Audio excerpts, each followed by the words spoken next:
झील की अराजी पर इमारतों को मुनहदिम करने नोटिस देने की जरूरत नहीं, तेलंगाना हाई कोर्ट का दो टोक ऐलान। तेलंगाना हाई कोर्ट के जस्टिस टी विनोद कुमार ने कहा है कि झील की शिकम अराजी पर तामीर करदा इमारतों को मुनहदिम करने से पहले हुकाम को कोई नोटिस जारी करने की जरूरत नहीं। वो उमा महेश वर्मा और रमेश की तरफ से 8 सितंबर को हाइड्रा की तरफ से अमीनपुर झील के बफर जोन में तामीर इमारतों को गिराए जाने को चैलेंज करने वाली एक दरख्वास्त पर समाअत कर रहे थे। अदालत ने कहा कि अगर इमारत एफटीएल एरिया या झील के बफर जोन में है तो किसी को नोटिस जारी करने की जरूरत नहीं। अदालत ने कहा कि अगर झील के बफर जोन पर तजावुजात हैं तो नोटिस देने की जरूरत नहीं है।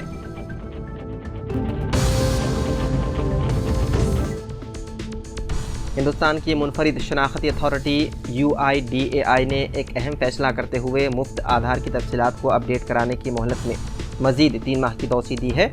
आधार मुफ्त अपडेट कराने की 14 सितंबर बरोज़ हफ्ता आखिरी तारीख थी, जिसको 14 दिसंबर साल 2024 तक फिर एक मरतबा तौसीह दी गई है। जिन अफराद ने अभी तक अपने आधार कार्ड को अपडेट नहीं कराया है वो इस सहूलत से फौरी इस्तिफादा कर लें। UIDAI के कवानीन के मुताबिक आधार से मुतालिक तफसीलात को हर 10 साल के बाद अपडेट कराने की ज़रूरत है, इसलिए ज़रूरी दस्तावेज़ात को जमा कराना पड़ता है। मुफ्त खिदमत सिर्फ माई आधार पोर्टल के ज़रिए दस्तियाब है। नाम, तारीख पैदाइश, पता जैसी तब्दीलियाँ शामिल की जा सकती हैं। आपको बता दें कि मुफ्त सहूलत ख़त्म होने के बाद 50 रुपये फ़ीस अदा करते हुए आधार कार्ड को अपडेट कराया जा सकता है।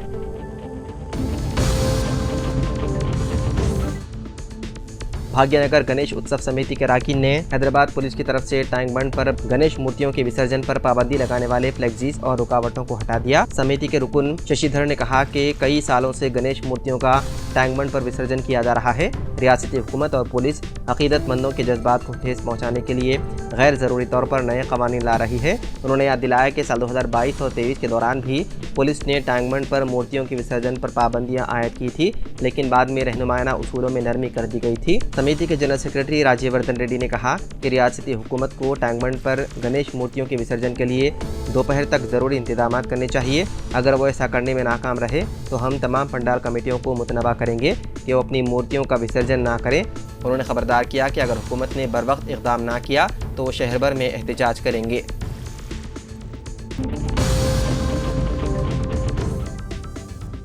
All India Muslim personal law board के जनरल सेक्रेटरी मौलाना फजलुर रहमान मुजद्दिदी ने अपने बयान में कहा कि वक्फ अमेंडमेंट बिल साल 2024 के सिलसिले में जॉइंट पार्लिमानी कमेटी ने जो राय मांगी थी उसकी आखिरी तारीख 13 सितंबर थी। ताहम इस सिलसिले में जॉइंट पार्लिमानी कमेटी से रब्ता करने पर पता चला कि अभी 2 दिन का मौका मजीद बढ़ाया गया है और 15 सितंबर बरोज़ इतवार की रात 12 बजे तक ईमेल कबूल किए जाएंगे।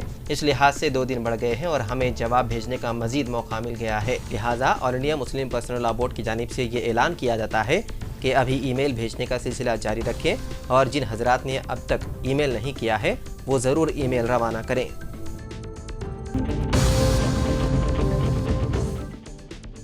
मिलाद शरीफ से हुजूर अकरम सल्लल्लाहु अलैहि वसल्लम से मोहब्बत व अक़ीदत का इजहार होता है। मन अहब्बा शैअन अक्सर ज़िक्र, यानी कि जो किसी चीज़ से मोहब्बत रखता हो तो इसका कसरत से जिक्र करते हैं। लिहाजा ज़िक्र फ़ज़ाइल व मिलाद शरीफ मोहब्बत नबवी की अलामत है। इन ख्यालात का इजहार लिसानियात के सदर दफ्तर बंजारहिस रोड नंबर 12 पर मुनक़्क़िदा फ़िक्री नशिस्त पैगाम ईद उल ईयाद से ख़तीब व इमाम मस्जिद तेलंगाना स्टेट हज हाउस नामपल्ली हैदराबाद मौलाना मुफ्ती डॉक्टर हाफिज़ मोहम्मद साबिर पाशा क़ादरी व चेयरमैन लिसानियात ने किया।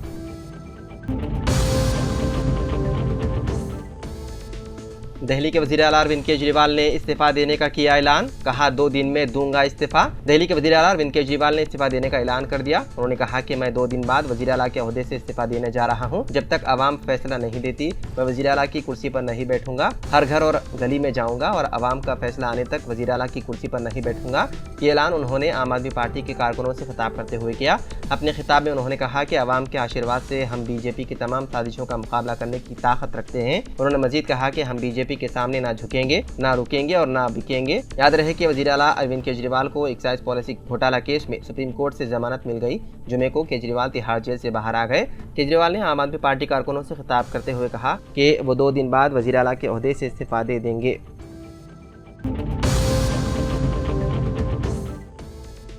बिहार की सियासत में हाथ आजमाने वाले इंतखाबी हिकमत साज प्रशांत किशोर ने बड़ा ऐलान किया। उन्होंने कहा कि अगर उनकी नई सियासी पार्टी इक़्तिदार में आती है तो वो 1 घंटे के अंदर बिहार में शराबबंदी को ख़त्म कर देंगे।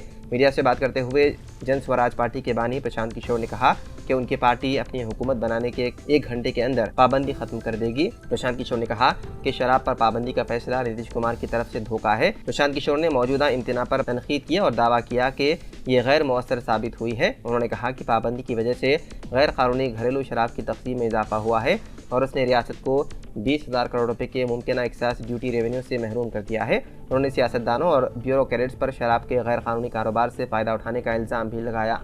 प्रशांत किशोर ने यह भी ऐलान किया कि उनकी पार्टी अगले साल होने वाले बिहार असेंबली इंतखाबात में कम से कम 40 मुस्लिम उम्मीदवारों को टिकट देगी।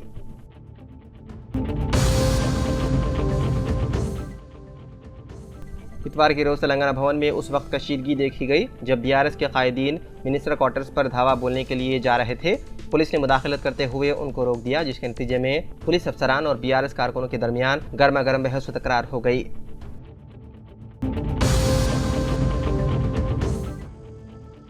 तेलंगाना के वजीर ट्रांसपोर्ट पूनम प्रभाकर ने कहा कि मंगल को गणेश मूर्तियों के विसर्जन के लिए तमाम इंतजामात मुकम्मल कर लिए गए हैं। गणेश मंडपों को मुफ्त बिजली की सहूलत फराहम की गई है। विसर्जन के दौरान पुलिस मुलाजिमीन चौकस रहे। उन्होंने तमाम पर जोर दिया कि वो मिलजुल कर पुरअमन तरीके से विसर्जन का इनेकाद करें। अगर विसर्जन के प्रोग्रामों में मसाइल हैं तो हुक्काम की तवज्जो दहानी की जाए। वजीर मौसूफ ने हुस्नाबाद का दौरा किया। उन्होंने ओहदेदारों और काउंसलर्स के साथ एल्लमा तालाब में विसर्जन के इंतजाम का मुआयना किया।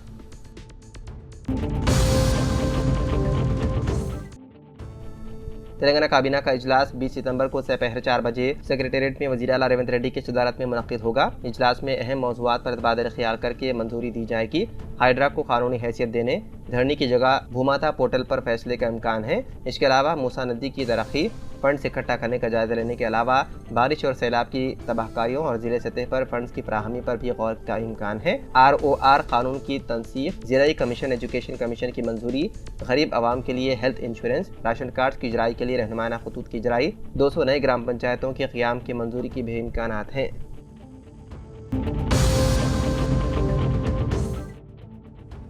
तेलंगाना के नागार्जुना सागर में पानी के शदीद बहाव के पेश नज़र उसके 4 दरवाजे खोलते हुए पानी को निचले इलाकों में छोड़ा गया। इस प्रोजेक्ट की मुकम्मल सतह आब 590 फीट के बरखिलाफ 590 फीट दर्ज की गई है। इस प्रोजेक्ट में 77.334 क्यूसिक पानी का बहाव दर्ज किया गया, जिसके बाद इस प्रोजेक्ट के 4 दरवाजे खोलते हुए उतनी ही मिकदार में पानी को छोड़ा गया।